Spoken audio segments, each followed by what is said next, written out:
Hey everyone, welcome back. I am the Electrical Code Coach. I'm really excited about today's video. Today we're going to look at the question, does the NEC require a local disconnect for water heaters? How many times have you installed something like this right here on the right? It's a big clunky box. You have to worry about having your 3 foot of clearance, your 30 inches side to side, whether it's a throw knife, fuseless, unfused. It can be very hard to install these and hard to work with. So why do we install them at all? What does the code have to say about it? Now, there's nothing wrong with installing these if you have plenty of room, but let's take and see what the NEC has to say. So we're going to find this in 422.31b.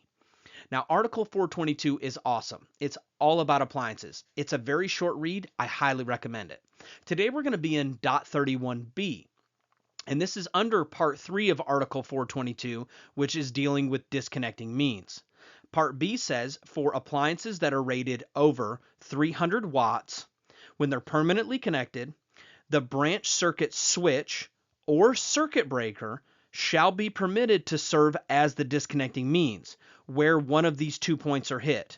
Where that switch or circuit breaker is located within sight from the appliance, which is a defined term that we're getting ready to learn about, or, and that's an important distinction in the code book, sometimes it'll give you a prescription and say this and this and that, and you have to comply with all of them. But if you see the word or, it can be either or. So it says, let me just start from the top. It says the circuit breaker or switch shall be permitted to serve as the disconnecting means where the switch or circuit breaker is located within sight from the appliance or is capable of being locked in the open position in compliance with 110.25, which we're going to unpack as well. So what we're talking about here is the switch, no matter what kind of switch it is, as long as it was rated for it, or the circuit breaker is actually allowed to act as the disconnect for this appliance as long as it hits one of these 2 points. The first one being that it's within sight, which is a definition that we're getting ready to learn, or capable of being locked out in accordance with another code that we're also getting ready to learn about. So let's unpack the first one. What does within sight mean? Obviously, it's pretty intuitive that you're going to have to be able to see the appliance, but what does the NEC have to say about it? Well, for that, we're going to have to head to Article 100. And this definition is kind of hard to find. It's not in the W's, which you might think it would be there within sight. It's not in S's, but it's actually in the I's of Article 100. And you're going to find it, it's called in sight from is the definition. In parentheses, it says within sight from, and it also, another term is called within sight.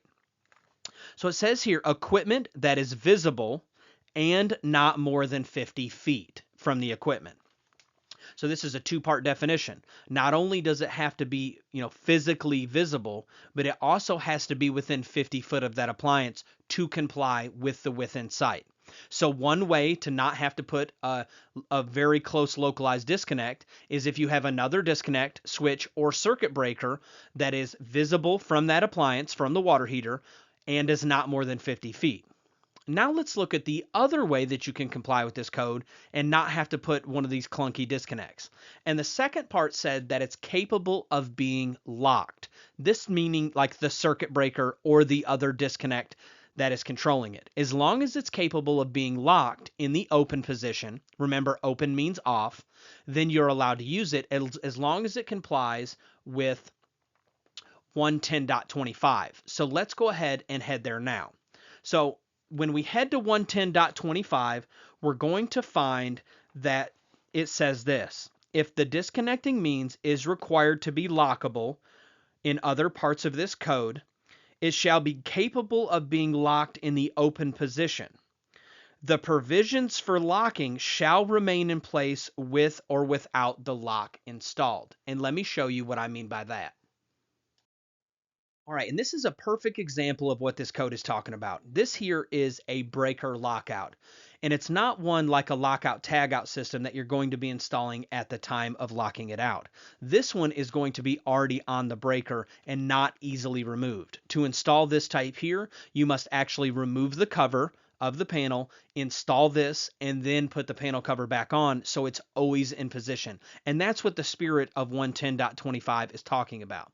This is an example of one that's been installed. This one here takes up both poles. It doesn't have to. The one on the left here works for 2-pole breakers as well. So it's super important that you guys see what one looks like, when it's installed. So there's a couple ways to satisfy this code where you don't have to install one of these clunky disconnects nearby a water heater ever again. One of them is if your switch or circuit breaker is within inside of the water heater, which means not more than 50 feet and within, visible sight. Also, the other way to satisfy this is that as long as the overcurrent device that is protecting it is capable of being locked out into the open position, and that locking mechanism is not counting on you installing it every time, but is, quote, permanently there, then you don't even have to have one of these localized disconnects for a water heater, which will save you a lot of time, a lot of agony, and a lot of money, not having to deal with the workspace and all of the other codes that come with having another disconnect. I am the electrical code coach, and my bargain is that these videos will add value to you, and you will in turn add value to others. If there's anything I can do to help you in life or business, you can always email me at electricalcodecoach@gmail.com. Let's get to it.